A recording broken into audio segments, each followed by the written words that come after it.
bonjour à tous et félicitations Jonathan pour cette petite annonce, c'était très cool. Donc je souligne et salue cette levée de fonds, c'est très très bien. Merci, merci d'organiser aussi cet événement et merci de parler de cette conférence, dans cette conférence de Bitcoin, de finances traditionnelles et de monnaie numérique de banque centrale.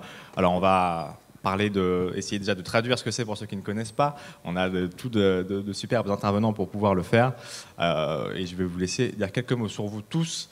Et ensuite, on essaiera de comprendre ce que c'est et on va voir ensuite si justement la cohabitation entre ces différents points sont possibles. Je démarre avec toi, Raphaël Rossello. Est-ce que tu peux dire, s'il te plaît, quelques mots sur ton parcours? Tu es banquier d'affaires de l'économie réelle. Est-ce que tu peux nous dire ce que ça veut dire, s'il te plaît? Je pense que nous sommes tous conscients dans la salle qu'il y a en gros un problème avec l'évolution du monde de l'argent, de la finance, de l'économie monétaire. Et je m'inscris dans une crête très particulière, dans la mesure où 99,9% de mes camarades de jeu habituels considèrent qu'en venant ici, je perds mon temps, que je suis un doux rêveur qui n'a pas compris la réalité de la vie, et que par contre, et je pense que j'aurai le temps de vous le dire, je pense qu'il y a une réflexion très importante, dont vous êtes les représentants et les porteurs, et c'est pour voir quelle peut être la complémentarité entre mon univers, qui est malheureusement celui qui a aujourd'hui le pouvoir, et votre aspiration. Merci beaucoup. Et on verra effectivement votre position, ta position, Raphaël, durant tout ce débat. Est-ce que la cohabitation est-elle possible? Alessandro Sachenko, blockchain partner KPMG. On a peut-être plus l'habitude de te voir, mais également quelques mots sur toi, s'il te plaît. Oui, bonjour à tous, merci pour l'invitation. Donc moi, Alexandre Stachenko, j'ai cofondé Blockchain Partner, donc qui était une start-up de conseil, d'expertise, de stratégie sur les sujets crypto en 2015. Et donc depuis 2021, nos équipes ont intégré KPMG. Et donc aujourd'hui, je suis directeur blockchain et crypto chez KPMG France, donc qui est un des leaders mondiaux de l'audit et du conseil. Et donc j'ai à charge toutes les activités crypto. Donc à la fois sur les corporates traditionnels, j'allais dire, les industries financières, c'est leur acculturation au monde crypto et faire en sorte qu'elles prennent la vague en marche et qu'elles comprennent l'enjeu stratégique. Et puis aussi, puisqu'on n'est évidemment pas tout seul chez KPMG, c'est d'essayer d'acculturer en interne pour être en capacité de proposer aussi des services aux plus petites entreprises, à l'industrie crypto, qu'on soit capable d'être commissaire aux comptes, d'être expert comptable, de faire du conseil sur la fiscalité, sur le droit, obtenir un PSAN, etc. Et donc essayer de faire en sorte qu'on soit vraiment le Big Four un peu référent sur le sujet crypto en France. Voilà. Et je vais spoiler un petit peu ta position. Tu es sceptique sur la cohabitation de ces trois justement Bitcoin, finance traditionnelle et MNBC, mais on aura l'occasion de le creuser davantage. Et Michel Kazaka, de Value Chain, très heureux de te compter parmi nous également. Est-ce que tu peux nous dire quelques mots, s'il te plaît, sur toi? Merci et bonjour à tout le monde. Donc moi je suis Michel Kazaka, je suis fondateur de Value Chain, c'est un cabinet de conseil aussi sur la partie stratégie mais aussi opérationnelle sur l'adoption de la blockchain dans un domaine particulier qui est le domaine des paiements et le domaine bancaire. J'ai une carrière à peu près de 17 ans dans le domaine bancaire, paiement, dans la sécurité des paiements, l'innovation des paiements, avec des clients surtout bancaires mais aussi grands industriels ou retail, en France, en Australie, un peu à l'international. Et j'ai découvert Bitcoin en 2010 en Australie avec la Banque centrale australienne, avec les banques australiennes, au moment où on était en train de créer un scheme de paiement national et on le concevait international. Et Satoshi Nakamoto nous a battus d'une façon complètement innovante par rapport à la façon électronique classique. D'échanger effectivement de la monnaie et de la valeur. Je vais démarrer avec toi, Alexandre Stachenko. Déjà je pense qu'on a à peu près tous en tête ce que veut dire MNBC, mais qualifier la monnaie numérique de banque centrale, qu'est-ce que c'est, à quoi ça sert, avant de voir justement tous ensemble si ça peut cohabiter avec le reste qu'on connaît déjà ici. Donc je rentre dans le dur direct. Là. Exact, s'il te plaît. Qu'est-ce qu'une MNBC? Eh bien, c'est une liste au Père Noël. Globalement, si on fait en résumé. Pourquoi? Parce qu'une MNBC, globalement, pour reprendre un peu l'historique de pourquoi est-ce qu'on parle de ce sujet-là, alors qu'il y a 5-6 ans, tout le monde s'en fichait complètement, ça a été majoritairement une réaction à Libra/Diem, donc la crypto de Facebook, parce que, pour faire très court dans le temps qui nous est imparti, en gros, ce qui s'est passé majoritairement, c'est que avant Libra, la plupart des acteurs financiers considéraient les cryptos comme en gros un délire de geek. Et puis la partie importante finalement, c'est la blockchain. Et puis on va se séparer de la crypto, ça va être très sympathique. Et puis d'un seul coup, on a un géant qui vient dire non, non, la partie importante, c'est les cryptos. Et donc là, d'un seul coup, ça a un peu plus de crédibilité que des cypherpunks dans un garage. Et donc, ils ont commencé à se dire, mais flûte, en fait, on est en train de se faire concurrencer sur notre partie monétaire. Donc, il faut qu'on réagisse. Et à partir de là, on voit fleurir des groupes de travail, ça on sait faire, de la communication sur les MNBC. En fait, rassurez-vous, nous ne serons pas concurrencés par les GAFAM parce qu'on va faire mieux. Et donc, on va faire ce qui s'appelle des monnaies numériques de banque centrale. Nous n'avons toujours pas de définition de ce que c'est qu'une monnaie numérique de banque centrale. C'est-à-dire qu'aujourd'hui, à chaque fois que quelqu'un de représentant d'une banque centrale ou autre s'exprime sur le sujet, c'est pour dire une liste OpenRL, c'est-à-dire des souhaits. On va faire une MNBC, ça permettra d'être plus fluide, ça permettra d'avoir du cash, ça permettra de gérer les relations commerciales avec les banques, ça permettra aux citoyens d'avoir des comptes, etc. etc. Comment ça marche? Bah, écoutez, on verra ça, nous aurons un groupe de travail qui rendra ses conclusions en 2026. En règle générale, c'est ça le débat. Donc, aujourd'hui, les MNBC, globalement, dans la liste de souhaits, il y en a deux catégories. Il y a celles qui sont dites de gros, wholesale, où en gros, ce qu'on va essayer de faire, c'est de dire on va optimiser le système bancaire traditionnel tel qu'il fonctionne. Aujourd'hui, on connaît tous maintenant le réseau SWIFT, donc les réseaux interbancaires qui permettent de faciliter les paiements entre les banques au niveau international. Ce serait une forme de SWIFT améliorée, c'est-à-dire les banques commerciales, on ne change pas grand-chose, mais elles vont pouvoir interagir de manière plus simple, plus fluide, grâce à la fameuse technologie blockchain, et on ne sait pas comment ça va se passer, mais en tout cas, la promesse du gros, c'est celle-là. La promesse de l'autre crypto-monnaie, enfin, crypto-monnaie MNBC, c'est celle de détail, dont on parle un peu plus, parce qu'elle a effectivement, si on fait l'hypothèse que ça marche, elle est porteuse un peu plus de promesses, c'est-à-dire on va pouvoir revenir à une version du cash, mais version numérique. Ça sonne comme un papier qui est sorti en 2008. Mais ce sera contrôlé par les banques centrales, mais ça permettra aux citoyens de se réapproprier l'argent. Et donc, dans la monnaie numérique de banque centrale de détail, vient avec une forme de désintermédiation du système bancaire traditionnel qui pose un certain nombre de problèmes et une forme de contrôle aussi de la part de la banque centrale sur la monnaie qui est émise. Donc ça, c'est le panorama en 2 minutes, parce qu'évidemment, on pourrait en parler 20 minutes, mais une des raisons pour lesquelles tu m'as effectivement divulgaché ma position, c'était que effectivement, c'est pas que je crois que la cohabitation est possible ou pas possible, c'est que pour l'instant, je ne sais toujours pas ce qu'est une MNBC. Pour moi, ça reste de l'ordre de l'épouvantail de com pour faire croire qu'il y a possibilité d'une alternative, alors que si je reprends les termes un par un, monnaie numérique de banque centrale, je suis désolé de vous l'annoncer, l'euro est une monnaie numérique de banque centrale. Je ne suis pas d'accord. Ouais, je sais, Michel, justement, qu'avec Valuchain, vous avez sorti un white paper, ou un position paper en tout cas sur ces questions. Peut-être que toi, tu apporteras plus la vision de l'autre côté, de ceux qui veulent cette monnaie numérique de banque centrale. Mais un peu malgré moi aussi. Mais c'est ça ton rôle aujourd'hui, en tout cas. Alors, est-ce que tu es d'accord avec ce que dit Alexandre, ou est-ce que parce que je t'ai vu remuer la tête en disant plutôt non, du coup? Non, je suis d'accord sur beaucoup de choses de ce qu'il a dit. Il y a toujours des petites nuances ou des compléments que je souhaite apporter. Moi, je suis membre aussi de France Payment Forum. C'est un club des acteurs de la chaîne de valeur des paiements, donc les banques, les représentants des banques centrales, des industriels de paiement.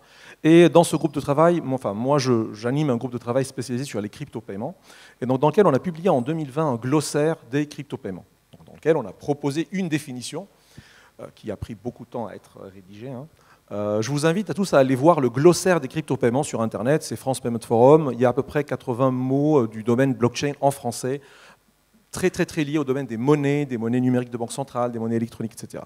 Je vais vous lire au moins la définition de MNBC, on a une petite base. Donc c'est étymologiquement monnaie numérique émise par une banque centrale. Elle peut prendre la forme d'une digitalisation de la monnaie fiduciaire sans nécessairement se substituer aux billets et aux pièces, mais ayant les mêmes attributs dans ce cas. On parlera de MNBC de détail, retail, ou d'une monnaie réservée aux échanges de gros montants entre les acteurs bancaires et financiers et les banques centrales, et aux opérations financières ou de paiements internationaux de gros montants. Dans ce cas, on parle de monnaie numérique de banque centrale de gros ou de wholesale. Alors, une fois qu'on a posé une définition un peu théorique ou académique, on peut revenir un peu à l'idée d'Alex de dire oui, mais d'accord, mais il y aurait quoi dedans, les différentes comment par rapport aux monnaies électroniques de banque centrale que nous possédons aujourd'hui. C'est un jeu de mots. Déjà, c'est vrai, c'est un jeu de mots entre monnaie électronique et monnaie numérique. Monnaie électronique, c'est la monnaie actuelle du système de paiement électronique que nous avons avec TIPS, avec Target 2, avec tout l'écosystème de paiement qui suit.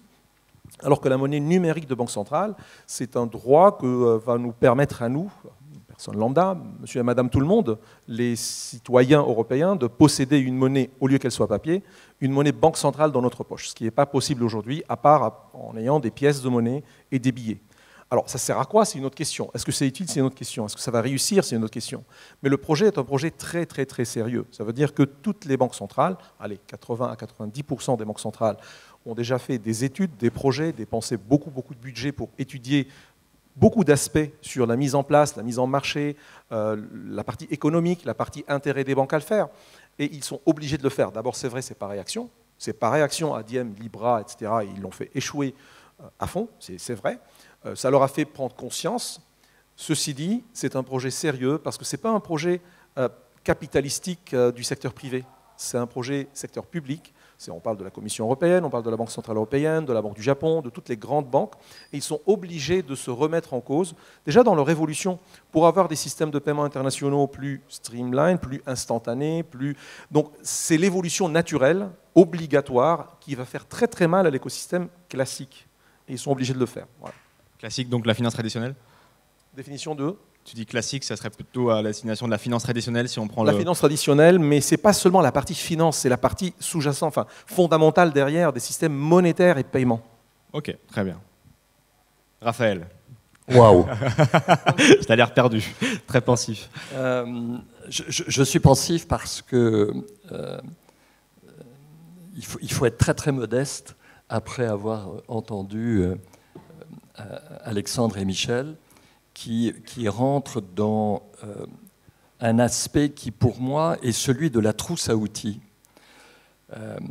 En fait, quand on est ce que je revendique d'être un banquier d'affaires, on a une trousse à outils qui est un mélange de comptabilité, de droit, de fiscalité, de vision un petit peu stratégique des entreprises qu'on rencontre. Je vais donc, moi, faire un zoom arrière par rapport aux problématiques qui viennent d'être évoquées et sur lesquelles, très sincèrement, je n'ai pas d'opinion. Par contre, j'en ai une sur les raisons de votre présence et de la mienne ici aujourd'hui. La première, c'est que j'ai lu dans la documentation qui nous a été remise quelque chose que je trouve très joli, c'est que la communauté des utilisateurs de crypto-monnaies exprime une certaine protestation pacifique du système dans sa globalité. Et comme je le disais à quelqu'un qui m'accrochait à l'entrée, comme la moitié de mon ADN est catalan, le côté anarchiste traîne un petit peu dans mes gènes.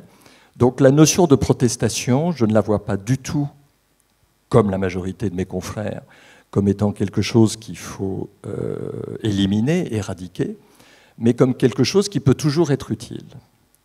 Donc, je vous donne le crédit, en tant que papy boomer dans cette assemblée de jeunes, c'est que, oui, vous avez le droit de protester contre un système qui est devenu inefficient. Les problèmes que nous allons rencontrer viennent du fait que, on va dire, l'économie traditionnelle est devenue inefficiente. Ça, c'est le premier élément. Et je pense que c'est une base qui est forte. La deuxième, c'est l'outil. L'outil, il est technique, c'est la blockchain. Très sincèrement, il y a 24 mois, je ne savais pas ce que c'était.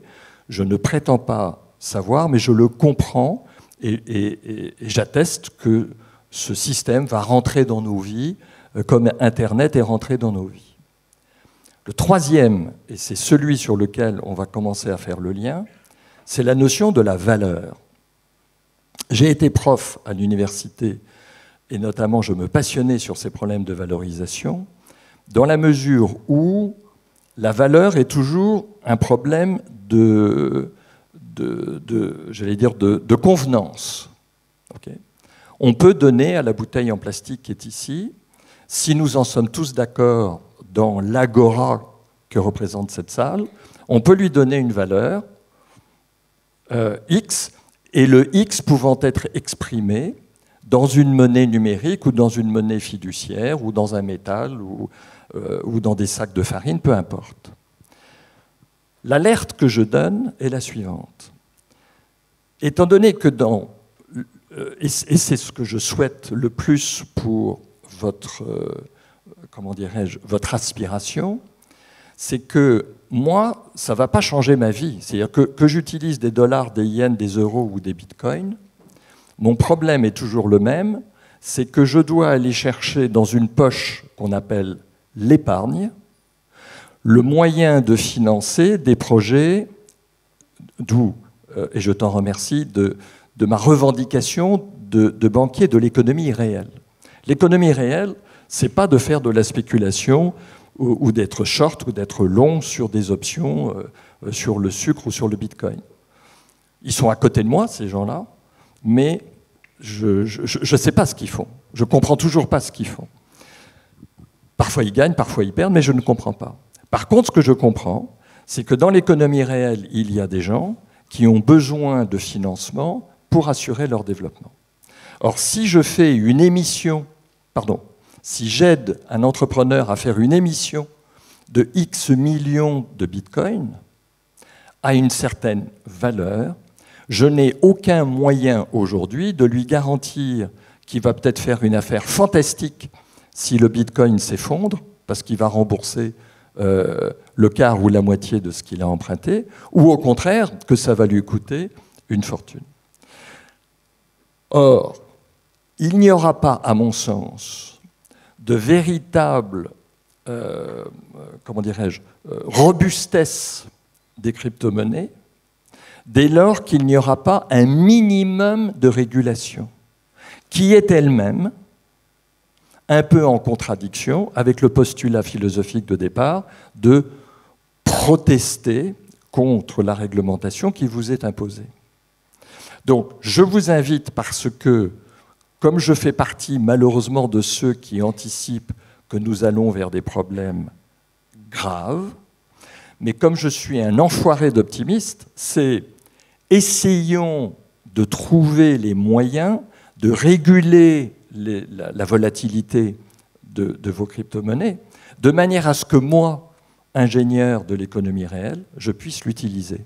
Et à ce moment-là, quel que soit le vecteur qui soit donné, ça je m'en fous, hein, dans la mesure où quand je fais un closing d'une société, il n'y a pas des valises de billets sur la table. Hein. Ce sont des gens au téléphone qui disent les fonds sont arrivés. Donc de toute façon, moi la digitalisation, je suis complètement dedans.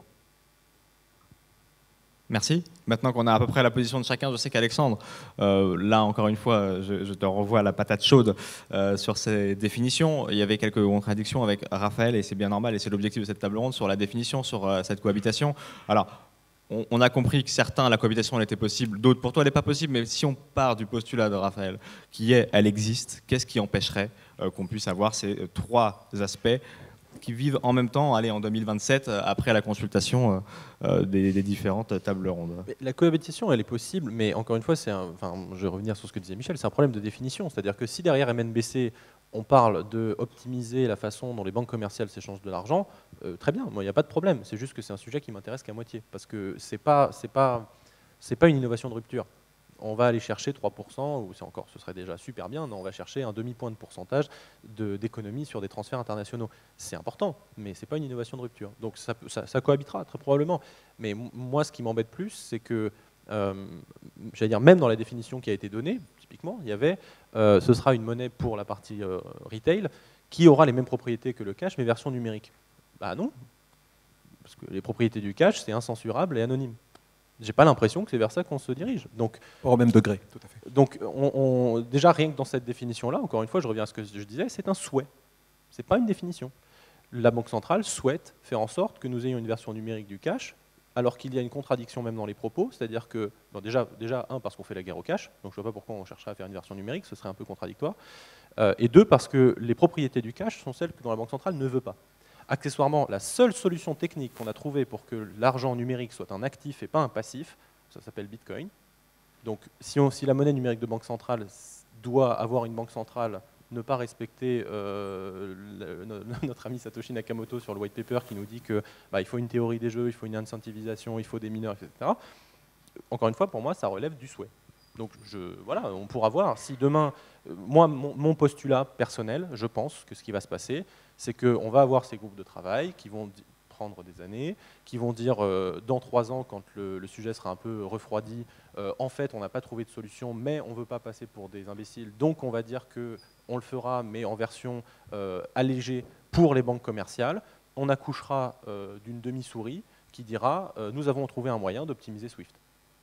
Mais entre-temps, on aura pris 5 ans d'écran de fumée général pour nous dire regardez les bitcoins, ça ne va pas marcher, parce qu'on a une alternative qui s'appelle les MNBC. Et donc on aura perdu 50 plus dans la course. Donc c'est pour ça que moi ça m'embête la partie cohabitation, c'est parce que c'est une nouvelle façon de se voiler la face. Après la blockchain, après les ICO, après on a quand même eu il y a quelques années un banquier qui nous disait les crypto-monnaies c'est mal, les ICO c'est bien. Sachant que le principe d'une ICO est d'émettre une crypto. Donc on est dans cette partie écran de fumée qui dure et dont j'espère qu'elle cessera le plus vite possible. Maintenant, je reste convaincu que cette cohabitation est possible. Je réitère peut-être sur un point, je vais insister dessus avant de laisser la parole, mais pour qu'une MNBC propose la même chose que les crypto-monnaies de manière, on va dire, utilisable, il y a un point qu'elles ne peuvent pas gérer, qui est encore une fois qu'aujourd'hui, l'argent numérique, c'est du passif, c'est de la dette, c'est des écritures sur des comptes. Si on veut que ce soit un actif, c'est-à-dire du cash qu'on peut posséder, alors la seule solution qu'on a aujourd'hui, ça s'appelle Bitcoin. Donc il y a le juste milieu aujourd'hui, qui est de dire ça va être un passif, mais géré par la Banque centrale, on fait une consultation, qu'est-ce que vous voulez de la MNBC? De la confidentialité? Très bien, ça ne nous intéresse pas, nous allons faire notre bonhomme de chemin. Et à la fin, on va accoucher d'une alternative à Swift. Pourquoi pas? Mais ce n'est pas une innovation de rupture. Ça serait quoi la bonne course alors? Parce que tu parles de rater les 5 ans, les 5 ans, il faudrait les mettre à profit pour quoi? Je vous invite à venir à 16h au talk. J'aurai l'occasion de donner sur les enjeux géopolitiques et économiques. Mais en gros, il y a un sujet évident de stablecoin à l'heure actuelle. Si on veut permettre l'utilisation d'une monnaie de banque centrale dans l'écosystème crypto, c'est-à-dire un écosystème programmable, incensurable, etc., les stablecoins semblent être la première porte d'entrée assez simple. On peut créer un ERC20 sur Ethereum assez rapidement. Donc il y a cette première chose-là. Et puis évidemment, c'est d'entériner le fait que Bitcoin va être un élément géopolitique des prochaines années et se débrouiller pour l'intégrer dans une stratégie. Et ça, pour le coup, c'est le sujet de mon talk de 16h. C'est la conférence de tout à l'heure. Et on aura aussi l'occasion tout à l'heure de parler des risques et des avantages de MNBC et de tout ce qui tourne autour. Donc on ne va pas parler pas trop de ce qui touche à la guerre économique et ce genre de choses, parce que ça sera l'objectif de tout à l'heure. Michel, si on se remet dans la position, parce que là, effectivement, c'est le rôle que tu campes un petit peu. Qu'est-ce que veulent les banques centrales quand elles viennent te voir, les banques privées quand elles viennent te voir? Quelle est leur motivation pour nous dire il nous faut ce genre d'actifs, il nous faut ce genre de solutions? Est-ce qu'on l'a vu en réaction par rapport à Facebook, mais aussi peut-être avec ce qui se passe en Chine? Quelle est leur motivation? C'est quoi leur papier quand elles viennent te voir? Il faut cocher toutes ces cases-là, ça serait lesquelles? C'est exactement les raisons que Alex a mentionnées. C'est qu'ils ont peur des stablecoins, même du Bitcoin, de son potentiel. Ils ont peur de rater la coche d'innovation. Ils ont besoin de cette innovation et ils ne sont pas d'accord sur le chemin à prendre. Et l'une des solutions les plus prometteuses pour eux, c'est ce qu'ils ont pensé, c'est d'adopter une partie de la technologie blockchain pour faire circuler un euro numérique. Donc émettre un stablecoin étatique, avec probablement un partenariat public-privé. Ça veut dire quoi? Ça veut dire partenariat avec les banques commerciales, qui, eux, ne trouvent pas encore un business model. Donc, allez, je vais faire une petite cartographie de l'état d'avancement des projets MNBC au monde aujourd'hui. La Chine, c'est l'un des pays les plus avancés, pour plein de raisons géopolitiques aussi. En revanche, leur lancement de leur MNBC, ce n'est pas un grand succès. Il fallait la lancer au moment des Jeux Olympiques.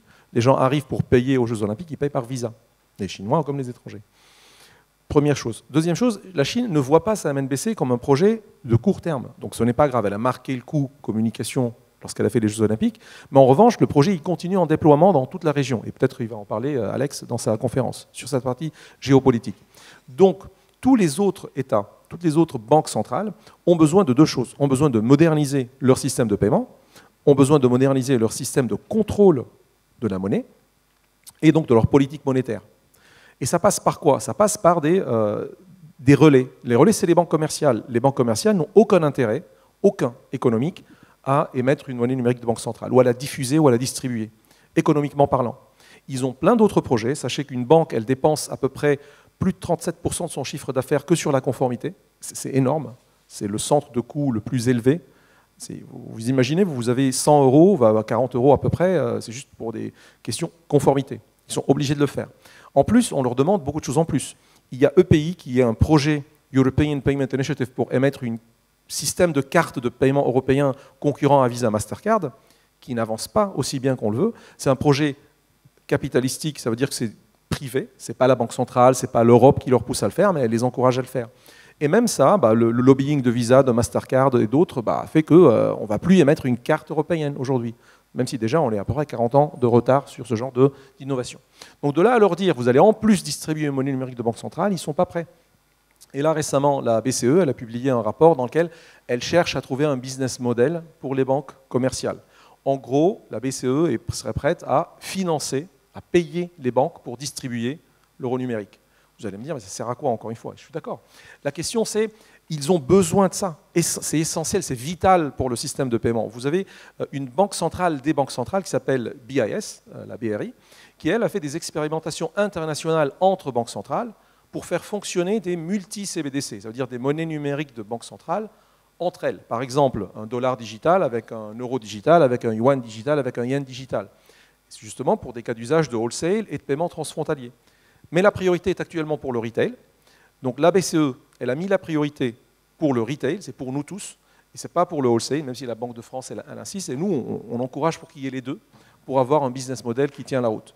Ceci dit, côté Bitcoin, on parle de DeFi, on a parlé des crédits, et là on est encore sur des choses fondamentales. Moi, je suis complètement convaincu que la proposition de la DeFi, c'est elle qui fait bouger les lignes, que l'évolution de Bitcoin et l'évolution de Bitcoin Lightning, c'est eux qui font bouger les lignes. Et d'ailleurs, les paiements instantanés que vous avez commencé à avoir aujourd'hui dans votre offre bancaire, c'est à cause de Satoshi Nakamoto, hein, c'est rien d'autre. C'est à cause de l'invention de Bitcoin. J'étais en Australie en 2010 lorsqu'on essayait de mettre en place l'instant payment en Australie. 2010, c'est juste 2 ans après la publication du papier. C'est tous les systèmes bancaires, ils ont compris que 48 heures ou 5 jours pour faire un virement, ce n'est plus admissible.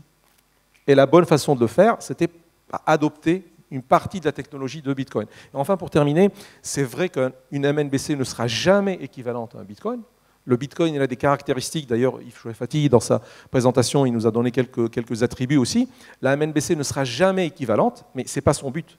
Son but, c'est d'être la monnaie étatique, la monnaie souveraine, parce qu'on a besoin d'un État, on a besoin d'une souveraineté. Après, on peut être un peu anarchique, un peu moins, un peu rebelle, un peu critique, et je le suis. Mais la question, c'est qu'il y aura une cohabitation forcée. C'est mon avis avant de le développer. Très bien, merci beaucoup. Raphaël, ouais. Oui, je rebondis sur ton dernier mot de cohabitation. Quand je suis rentré dans votre univers, il y a donc 24 mois maintenant, en fait, ce qui me choquait, ce que je n'arrivais pas à comprendre, c'est la notion de alternatif. Et en réalité, je suis arrivé à une pré-conclusion, c'est que vous ne représentez pas un système qui va être alternatif du système traditionnel. Non, vous allez être complémentaire. Et dans cette complémentarité, et qui justifie mon intérêt, n'en déplaise à mes associés, c'est pourquoi? C'est parce que, oui, nous avons besoin, et pour répondre à ma problématique de lien entre le monde de l'épargne et le monde des entrepreneurs, il va y avoir besoin de complémentarité. Et là, il y a différentes approches. Il y a des approches juridiques, il y a des approches techniques, c'est un peu celle que vous incarnez, et il y a des approches comptables. Tu faisais remarquer effectivement cette notion qu'aujourd'hui, quand on crée je dirais une valeur monétaire, il y a un débit. Or, je fais partie de ceux, et c'est là où vous êtes en mesure de commencer à faire bouger les lignes, et j'ai bien retenu ce que tu disais, c'est que effectivement le virement que j'ai été capable de faire hier soir en instantané à mon syndic, il est venu grâce au fait que les usages ont été bougés. N'oubliez pas que nos existences sont comptabilisées. Et vous avez différents systèmes de comptabilité.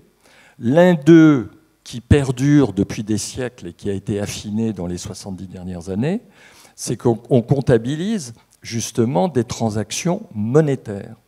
Bon. Pour réconcilier ce que l'on appelle aussi une économie de la production. Or, il y a des gens qui sont en train de réfléchir et qui sont dans votre mouvance, qui est de savoir comment on réconcilie, c'est le terme comptable, l'économie de la contribution. Et l'espérance que, enfin pour moi, dont vous êtes porteur, c'est avec des instruments de la qualité de Bitcoin, de pouvoir rémunérer des éléments de contribution qui ne sont pas traduits dans la comptabilité générale. Alors, je suis désolé parce qu'à chaque fois, il y a une dichotomie entre les aspects très très pratiques de mes deux camarades et puis ce côté vu d'en haut. Mais il y a pour moi, et c'est le message dont je suis porteur aujourd'hui, il y a incontestablement un mouvement vaste autour du Bitcoin et il faut que ce mouvement s'organise de manière à ce qu'il rentre, non pas en alternative, ça c'est totalement utopiste, mais en complémentarité de l'économie que je représente aujourd'hui. C'est amusant ce que tu dis là, Raphaël, parce que quand on a préparé ce call, tu nous racontais effectivement ta progression dans l'écosystème, 24 mois, 12 mois avec, je comprends, les blockchains, mais est-ce que les tokens en dehors des communautés ont-elles une valeur? Si on prend le principe que le monde entier est une communauté et donc que Bitcoin a la meilleure valeur et l'utilité possible, alors y a-t-il intérêt d'avoir finance traditionnelle et MNBC en face, ou est-ce qu'il gagnera le combat de tout ce dont on parle là, d'après toi? C'est une espérance. L'homme ne vit jamais, c'est pas moi qui l'ai dit, hein, mais l'homme ne vit jamais, il espère de vivre. Si nous n'avons plus d'espérance, on est dans une mort végétative. Donc, il nous faut de l'espérance. Et cette espérance, vous avez créé, je dis vous parce que, pour moi, la naissance de l'algorithme qui a permis d'eux, c'est un outil. Et c'est un outil qui répondait à un désir, je reviens à ma base de départ, de protestation pacifique. Oui, il y a une protestation, et vous avez trouvé un élément qui est un outil de reconnaissance, d'appartenance, voire d'échange entre les uns et les autres. Là où je mets une alerte, c'est que vient s'immiscer, vous savez, on a tous notre petit Jimmy et notre petit diable qui se castagnent dans nos têtes en permanence. Et notre petit diable, c'est de basculer dans la cupidité. Donc on a un désir honorable et puis on a un désir cupide. Or, la cupidité, le problème, c'est que vous avez des grosses mains qui, elles, peuvent exploiter le côté généreux de la blockchain décentralisée qui donne naissance à des crypto-actifs ou des cryptocurrencies, mais veiller à ce que des grosses mains méchantes avec des gros doigts crochus ne viennent pas prendre des positions qui, elles, ne sont pas du tout, elles sont même totalement antinomiques avec le point de départ de votre espérance. C'est simplement de gagner du pognon, et non pas en bitcoin, mais pour être traduit en dollars, en yens ou en euros. Donc, oui, pour répondre à ta dernière question, j'ai l'espérance que la vôtre puisse permettre de changer les lignes. Et là, je vous dis, n'oubliez jamais, il y a une dimension juridique dans ce que vous allez constituer, ou comptable, ou les deux, puisque pour que ça puisse être utilisé dans le monde de l'économie traditionnelle, il faut répondre à des critères de droit et de comptabilité.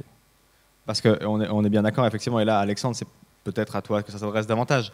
Si ça cohabite, ça sera dans l'objectif que l'un, l'autre, ou plutôt les deux finances traditionnelles et MNBC écrasent Bitcoin et que ça devienne anecdotique, ou alors, par la force de l'histoire, par la force de la compétence, Bitcoin écrase le reste, et qu'il n'y ait pas d'autre choix. Alors, moi j'ai bien aimé dans le call qu'on avait eu préparatoire, parce que Alexandre avait été très cash en disant, pour le moment... Ça ne me ressemble pas du tout.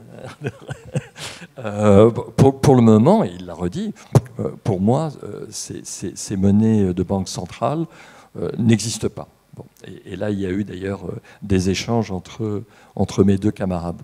Mais je pense que justement, les intentions des banques centrales ne sont pas pures, alors que les intentions du Bitcoin, avant qu'elles ne soient perverties avec des idées de faire fortune vite, donc dans un but purement spéculatif, elle était pure à l'origine. Donc, essayons de garder, parce que n'oublions jamais, hein, le monde ne tourne pas du fait des méchants, mais du fait des bons. Ce sont toujours les aspirations vertueuses qui font avancer les choses. Ensuite, elles se pervertissent. C'est dans la loi humaine.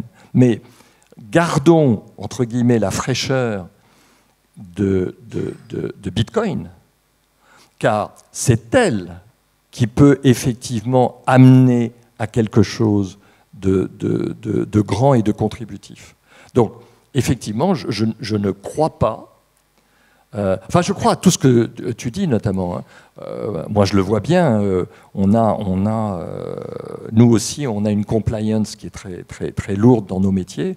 Et en fait, on voit bien qu'on se dirige vers cette virtualisation extrême de tous les échanges et que la monnaie centrale pourrait être un outil. Mais c'est pour moi, ça n'est pas.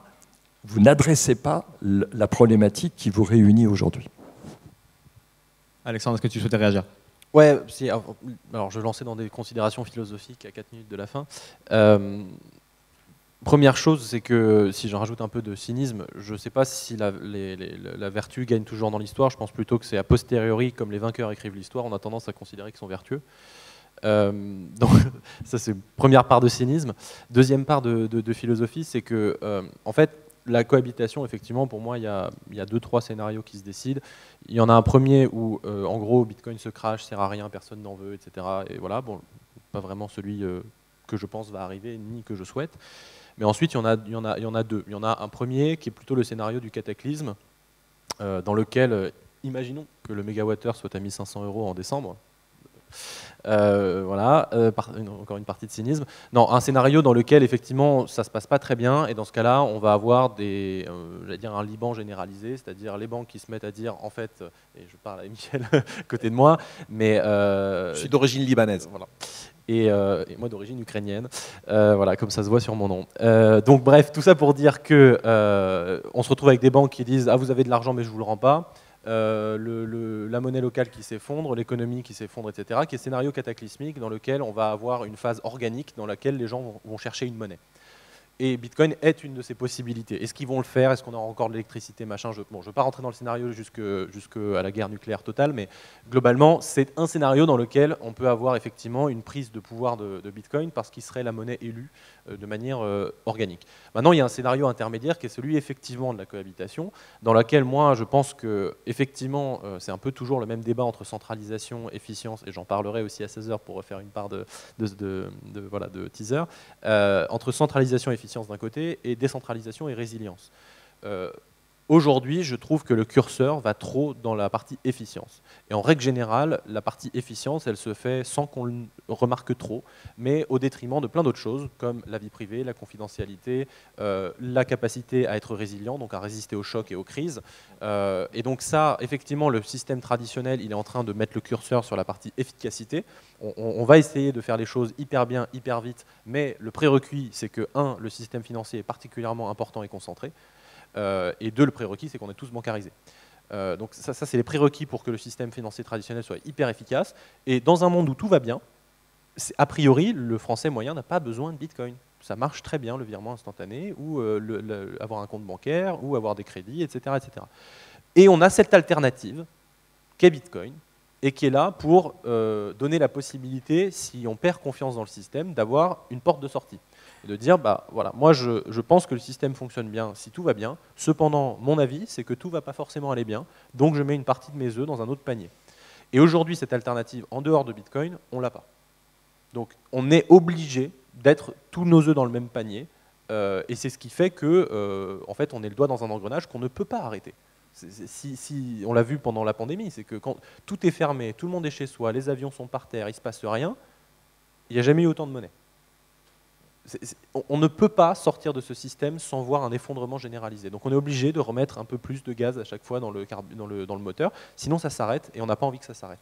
Donc on a besoin de cette alternative parce que pour les gens qui pensent que c'est allé trop loin, que le système a déraillé, qu'à un moment donné c'est pas normal qu'on ait doublé ou triplé la masse monétaire alors que l'économie était à l'arrêt, on a besoin de cette alternative qui, sur un modèle concurrentiel que les libre-échangistes aiment beaucoup, normalement l'alternative et la concurrence permet effectivement, et c'est ce que nous a dit Michel tout à l'heure, comme cette alternative existe, on est obligé de se moderniser et de proposer quelque chose de plus résilient et de plus efficace. Pour rebondir sur l'allusion vers le Liban, effectivement, tout l'écosystème bancaire il s'est effondré, la valeur de la monnaie elle s'est effondrée, pas autant que le Venezuela. Le Liban, c'est l'un des pays au monde qui a le plus de stocks d'or, déjà par habitant et dans sa banque centrale. C'est-à-dire que le Libanais, il a le plus d'or par habitant au monde.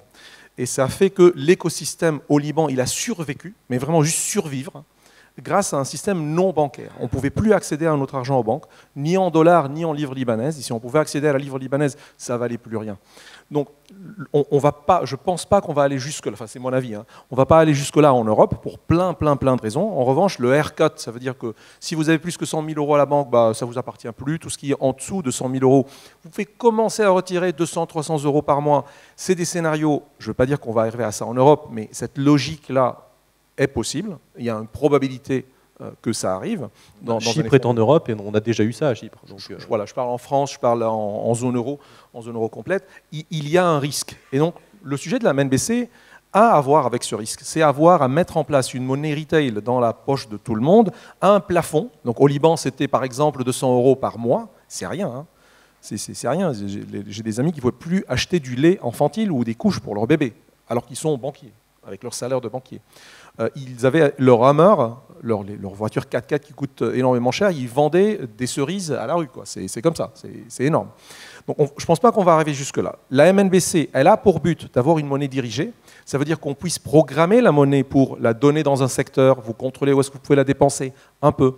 En revanche, elle sera rémunérée jusqu'à un plafond.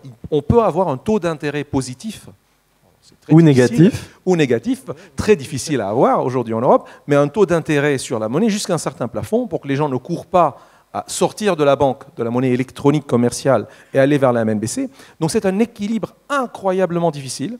Les banques centrales y travaillent depuis plus de 5 ans.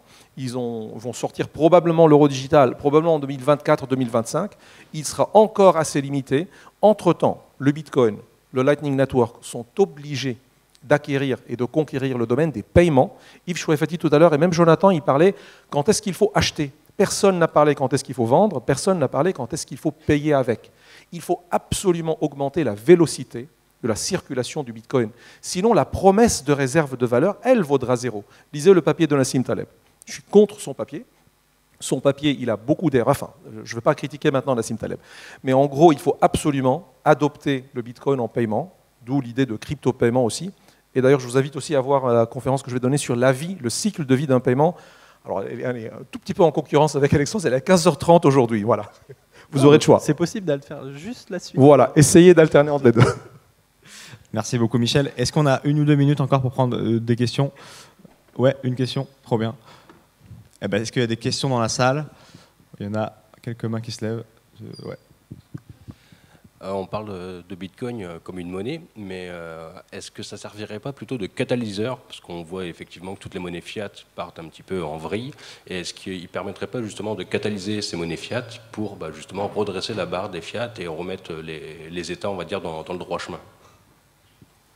Ça fait un peu résonance par rapport à ce que je disais sur l'alternative. Le fait d'avoir une alternative qui fasse concurrence force en face à être plus vertueux. Donc, il y a un peu de cette idée-là dans votre question. Oui, cette alternative va forcer à faire mieux. Cependant, si on pense que, en gros, on a déjà passé l'effet de seuil et que c'est trop tard, et que là, on est juste en train de faire tourner le hamster dans un petit trou et qu'à un moment donné, on va s'en apercevoir. Là, je pense que ce sera plus une alternative qu'un catalyseur. Mais encore une fois, quand je parlais de cohabitation, ça s'inscrit plutôt dans la question que vous posez. C'est-à-dire, oui, à ce moment-là, je serais très content que l'alternative force les banques centrales à faire des choses un peu plus saines, parce que moi, dans mon quotidien, effectivement, je paye en euros, j'ai un compte à la banque, etc. etc. Et j'espère, j'allais dire, j'ai un cerveau divisé en deux. Il y a une part de moi qui espère évidemment que le Bitcoin va prendre de la valeur, et il y a une autre part de moi qui dit que s'il prend de la valeur, c'est que c'est mauvais signe pour tout le reste de mon épargne, qui, en gros, va terminer effectivement, comme disait Michel, c'est-à-dire une MNBC où on va me dire, en fait, tu consommes pas assez, donc on va te voler de l'argent, on va te mettre un taux d'intérêt négatif, ah, tu consommes toujours pas, bah, alors on va en remettre une petite couche derrière, et puis en fait, tu n'as plus accès à tes fonds, tu as financé le mauvais parti politique, donc merci, au revoir. J'ai pas envie de tout ça. Juste un complément, quand tu termines. Et d'ailleurs, dernière chose, mais c'est pas un hasard complet, si le pays le plus avancé sur ce sujet-là, c'est la Chine. Un petit complément, parce que la cohabitation, elle peut avoir aussi de la valeur pour les deux, à la fois Bitcoin, enfin les crypto-monnaies et surtout Bitcoin, mais les MNBC, l'euro par exemple. Aujourd'hui, il y a une tolérance pour que les banques commerciales et même des banques centrales commencent à mettre des réserves en crypto-monnaie. Alors, les règles sont de 1% maximum. C'est déjà un petit exploit pour dire que la banque centrale ou les banques commerciales ont le droit légalement de détenir des réserves jusqu'à 1%. Ils ne le font pas tous, mais c'est une invitation pour qu'ils le fassent. Et s'ils le font, donc si on avance dans l'avenir, au lieu qu'ils détiennent des stocks d'or, des actifs parfois pourris, parfois non, hein, ils doivent détenir des actifs, on peut espérer qu'ils détiennent des réserves en crypto-monnaie. Et donc ça vaut pour les deux. C'est un des intérêts de la cohabitation. On se dirige peut-être alors vers l'étalon, le fameux étalon or qui reprendra la suite de Bretton Woods avec Bitcoin. Est-ce qu'il y a une autre question? On a encore la possibilité, me dit l'écran, d'avoir une autre question. Il y a une main qui se lève par là-bas, ouais.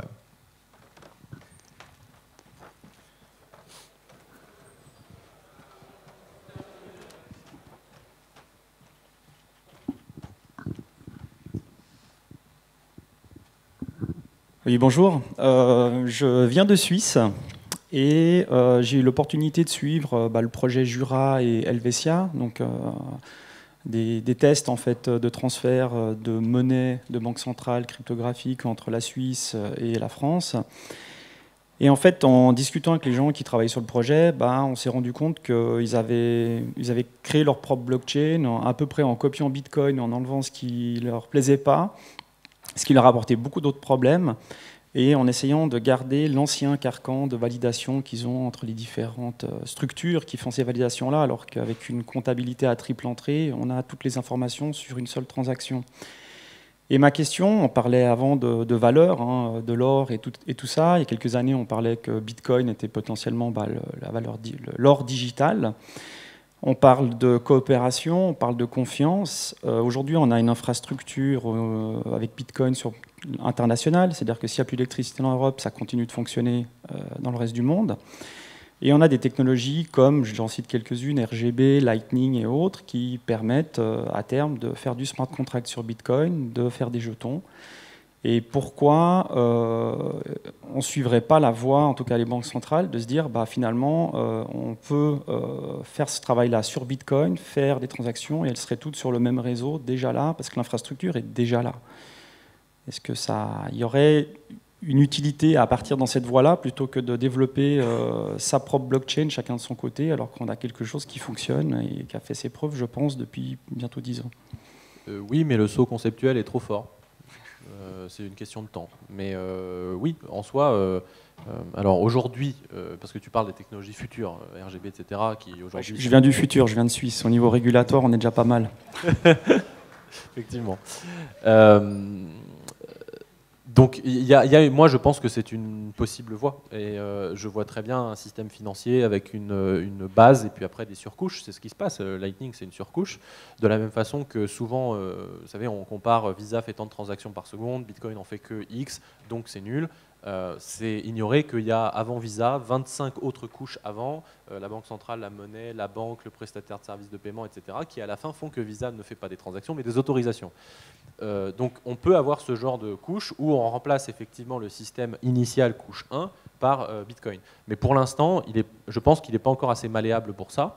On manque encore de quelques innovations techniques dessus. Mais ça va demander avant tout de l'adoption et un saut conceptuel que beaucoup de gens ne sont pas encore prêts à faire. En particulier en Europe, malheureusement. Mais je serais très content si on se dirige vers là. Maintenant, je mets un tout petit bémol. C'est que l'avantage qu'ont les systèmes de paiement et le système financier actuel, c'est que, avec beaucoup de guillemets, ils sont éprouvés. Si demain le système financier passe sur Bitcoin, ça se trouve, ça marche super bien pendant 5 ans, et dans 5 ans, on découvre un truc pas sympa, on a envie d'avoir une alternative. Et donc, ça se trouve, l'alternative sera Swift, et on aura renversé les choses. Mais bon, bref, la réponse est celle-ci. Merci beaucoup, messieurs. Merci.